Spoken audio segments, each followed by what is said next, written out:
Warning: please read the warnings we make in the more information section of our channel. We are not responsible for the information herein. How to stop a heart attack in 1 minute. Did you know that you can actually stop a heart attack in 1 minute? John Christopher, a popular herbalist, has discovered a method which can stop a heart attack in 60 seconds. The ingredient he discovered to be able to stop a heart attack is cayenne pepper. This natural ingredient is so amazing that it can save lives.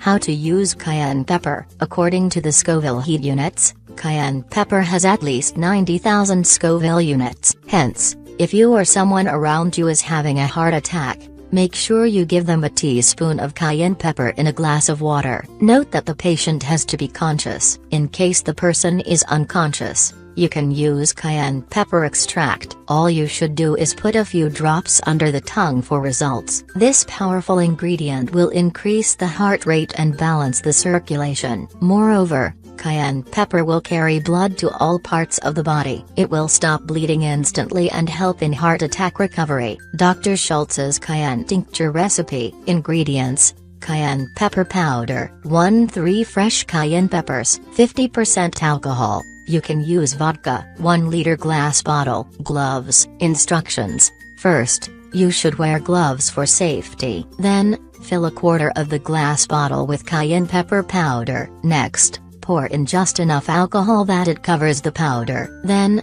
take a blender and mix the cayenne pepper and alcohol mixture. Add the mixture to the bottle so that 3/4 of the bottle is filled. Then, you should fill the bottle to the top with alcohol and put the lid on. Shake the bottle several times a day. Store the tincture in a dark place for 14 days. Then, strain it and keep it in a dark bottle. It never spoils. If the patient is conscious and suffered a heart attack, you should give them 5-10 drops of the tincture. Then, give another 5-10 drops after 5 minutes. Repeat the treatment until the patient's condition improves. On the other hand, if the person is unconscious, you should put 1-3 drops under their tongue, and begin CPR. Then, repeat the treatment after 5 minutes, and repeat it every 5 minutes until their condition improves.